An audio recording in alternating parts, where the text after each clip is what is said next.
Glenn Parker High Vibration Foundation. I wanted to cover the topic of time today. I've touched base on the idea of time in other videos and constructs and how time is perceived. But when I say the idea of time, because to my understanding now, it is an idea within your greater consciousness. You are an immortal being in a timeless reality, and you chose to have an experience to crystallize down into physical reality, to slow things down, so to speak, and to forget a larger part of who you are. And time is a consequence of streaming through an infinite amount of parallel realities, all congruent with your current frequency. So law of attraction, the frequency that you're giving off right now, is deciding what parallel reality you stream through. For instance, let's say you take a particular track that you wake up in the morning and you stub your toe, and you're just an angry person from there on out, and all day negative synchronicity abounds.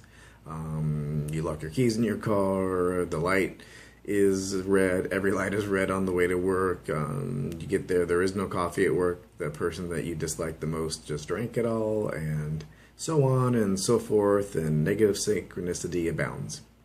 Let's say you wake up in the morning and your alarm goes off, and instead of music or background noise or radio or whatnot or talk show, it's tranquil music. And you get up and your lover brings you a cup of coffee, who's gotten up early and made you breakfast, and now you make love in the morning, and you hop in your car, get to work perfectly, making every light and having no issues on the way, and now you hear you have a promotion, or even better, the boss wants to talk to you about a joint business venture that you've always wanted to do, or somebody comes out of the blue that you met on the way to pick up some flowers for your desk at work, and they extend an opportunity that you never would have thought would have been possible, and so on and so forth. So those are different streams of possibility, but they all exist now, right now. There is only one moment, and time is a construct. It is a reference, an index. It is a page in a book, a very large book, an infinite book, and it's a reference.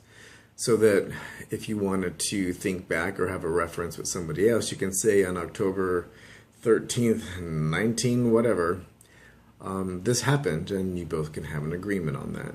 So time is more fixed, and it's a reference point. So in a book, if you both wanted to come to an agreement on a book, and you say, well, we're going to be reading out for today's class, we're going to be reading out of this book, and we're going to be reading this chapter, which references particular page numbers.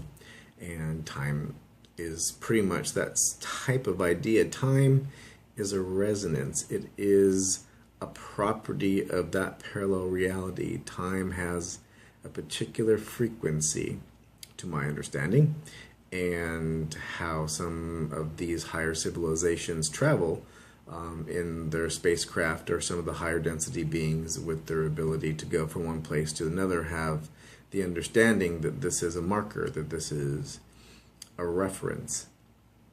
Just as every person, everything has a particular energetic signature, time also has an energetic signature. So to go to a particular location, you need to have that particular knowledge of that, what that energetic signature is, to be able to go to that map reference like you would in a book.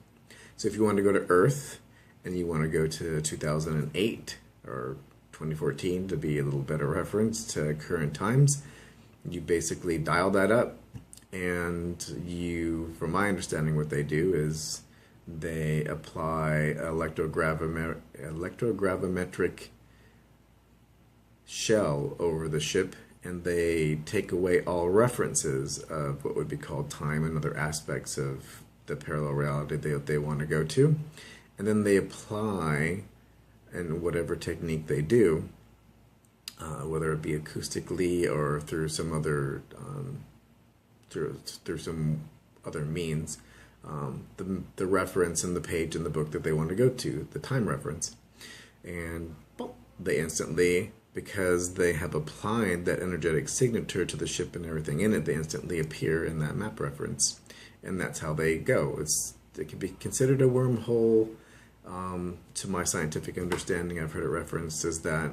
One of the channels said, yeah, loosely you could think of it that way. There's a larger amount of energy and a larger amount of things that need to have a better understanding to really know what's going on. But as far as our reference at this point in time, the wormhole will do. So time, again, time is a reference. It is something to give you congruity in physical reality so that you can have an experience of time. It is something in your greater consciousness. You are making parallel realities, billions of them per second, and you are slipstreaming as a consciousness through these. And again, as we were talking about earlier, your mood and your ideas and your beliefs decide which one of those realities you will be experiencing. And the more you come to terms, the more you have a better understanding that this is an infinite reality and you are an infinite being, slipstreaming through an infinite amount of parallel realities, that you have better flexibility to be able to do that consciously. Now the construct is more of an intentional construct where you can start to intentionally slipstream through those parallel realities. And if you do so intentionally from your highest excitement, that lends itself to the best amount of synchronicity in your life, positive synchronicity, by the way, so that you can experience more and more and more and more of the excitement, and then more and more and more things will reveal itself, so that more and more excitement and more things will reveal itself, and then before you know it, you are surrounded by people, places, and things that you had never imagined to be possible. And that's basically my current understanding as to how the space-time construct exists.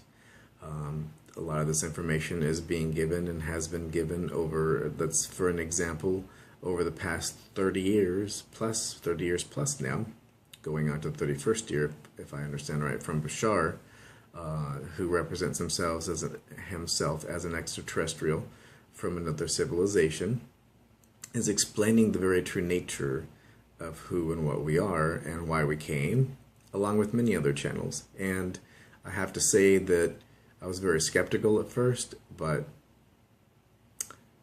there's some things that occurred that kind of turned me around, but more so the different channels just intellectually are saying all the same thing.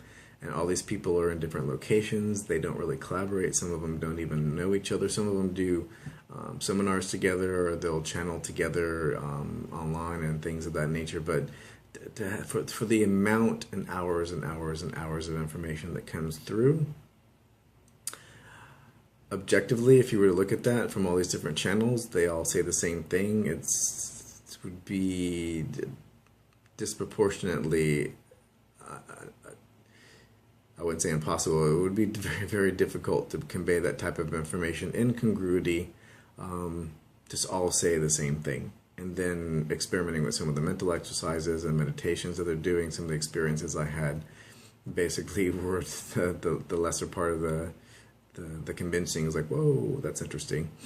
And so those are just my personal thoughts on time, and anyone who wants to talk about that or has any feedback on that, please leave comments, send me an email. If you want some references to look at on videos that talk about time and whatnot and its actual construct and how it exists and what it is, that it does exist within your consciousness. You're making time, you're making physical reality, and time is a consequence. The slipstreaming through all those parallel realities is congruity, billions of times a second, so that you have the illusion of time. So time is an illusion.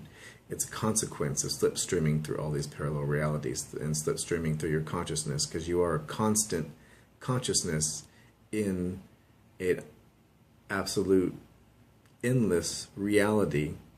You always have existed, you always will exist, so time is just a playground to go and play in. Who knew? So this is the ideas that I just wanted to express. If you're watching this, it's very likely that this was, it is likely that your higher mind has coaxed you to a place, because you work in synchronicity with each other, to see this type of information so that you could explore that information more, that you probably wanted the choice to go to a third to fourth density state and gather more information on this and perhaps follow your highest excitement and have an experience that has never been done before in space and time. Well, I think that's everything I wanted to share. Kept it at the 10-minute marker this time. Good, Glenn. Thank you very much. Love and light. Have a fantastic day.